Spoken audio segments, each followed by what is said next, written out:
Apakah kamu pernah mendengar bahwa orang Batak itu keras, orang Jawa itu halus, atau orang Padang itu pelit? Itulah contoh stereotip yang melekat dalam kehidupan masyarakat Indonesia.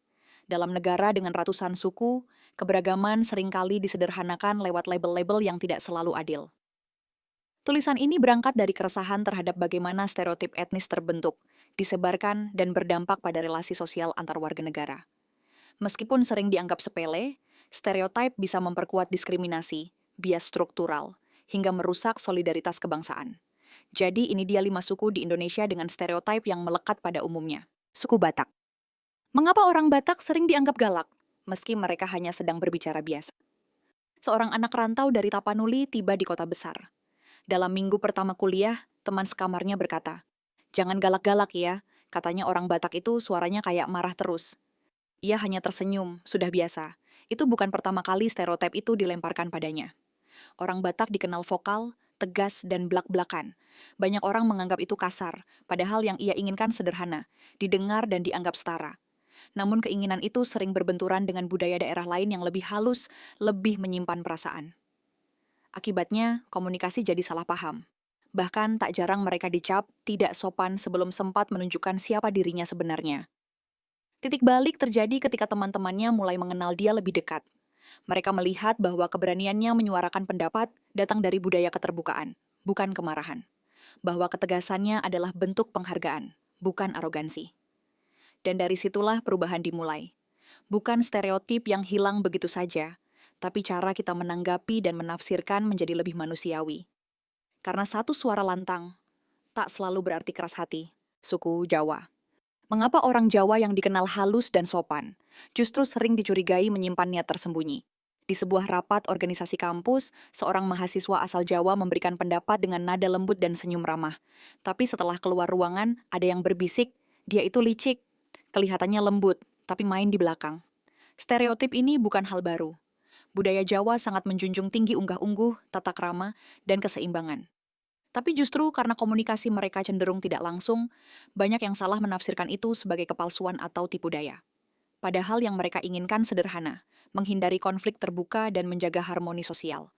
Namun dalam masyarakat yang lebih terbuka atau blak-blakan, pendekatan ini kerap disalahartikan sebagai manipulatif.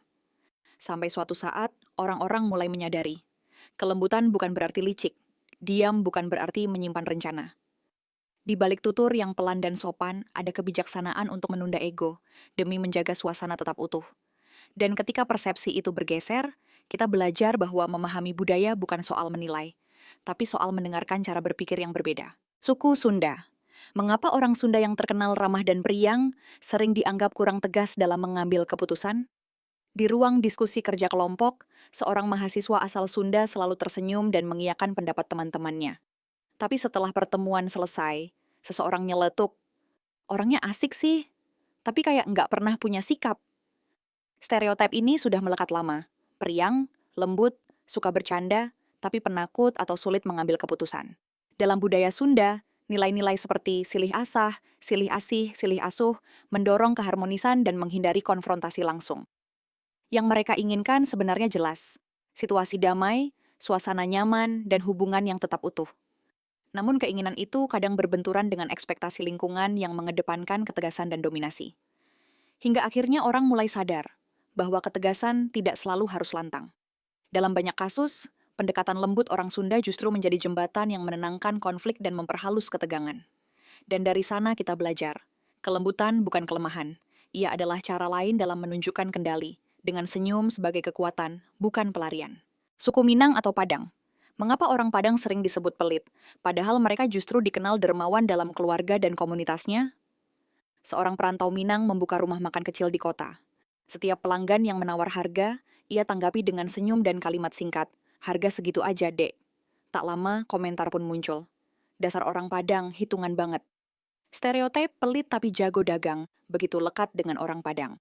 Padahal dalam budaya Minang, prinsip hemat dan perhitungan adalah bagian dari etos hidup merantau, bekerja keras, menabung, dan membangun ekonomi keluarga.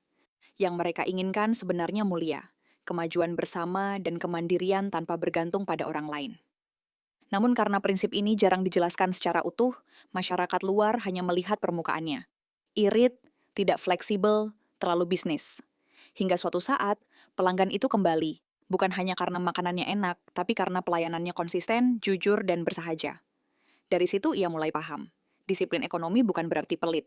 Itu adalah strategi bertahan, berkembang, dan menghidupi banyak orang di kampung halaman. Dan ketika pemahaman itu tumbuh, label pun mulai luntur, digantikan oleh rasa hormat. Suku dari wilayah timur Indonesia, orang Ambon, Papua, Bugis, atau NTT. Mengapa orang dari timur Indonesia sering dianggap kasar atau menakutkan?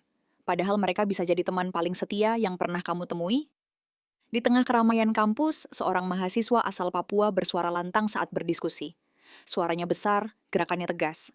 Setelah itu, beberapa orang membisik, "Serem ya, kayak marah terus." Orang Ambon, Papua, Bugis, atau NTT sering mendapat stereotip. Keras, galak, bahkan temperamental. Padahal mereka hanya ingin satu hal, didengar dan diperlakukan setara. Dalam budaya mereka, berbicara tegas dan menatap langsung adalah bentuk kejujuran, bukan agresi. Namun karena tidak sesuai dengan standar komunikasi dominan yang lebih halus, mereka sering disalahpahami. Label kasar akhirnya menutup potensi, baik dalam pergaulan, pekerjaan, maupun kepercayaan sosial. Perlahan, orang-orang di sekitar mulai menyadari satu hal. Mereka mungkin terdengar keras, tapi hati mereka tulus. Mereka tidak pandai menyembunyikan perasaan, dan justru disitulah kehangatannya. Saat kamu butuh bantuan, merekalah yang pertama berdiri di sampingmu, tanpa banyak basa-basi. Dan dari sanalah perubahan dimulai. Ketika suara lantang tidak lagi ditakuti, tapi dihargai sebagai bentuk ketulusan. Kita hidup di negeri yang penuh warna, tapi sayangnya warna itu sering kita lihat dengan kacamata hitam putih bernama stereotip. Dari suara yang lantang, bahasa yang lembut, hingga cara berdagang dan bersikap. Terlalu sering kita menyimpulkan seseorang hanya dari asal-usulnya. Padahal setiap manusia lebih luas dari label yang diwariskan. Lebih dalam dari kesan yang sekilas. Stereotype memang tak bisa hilang seketika, tapi ia bisa dilawan. Dengan satu persatu pertemuan, dengan obrolan tanpa prasangka, dan dengan keberanian untuk menghapus kalimat, katanya orang sana itu, karena mungkin pelajaran paling penting dari keberagaman bukan soal mengenali perbedaan, tapi soal memanusiakan yang berbeda.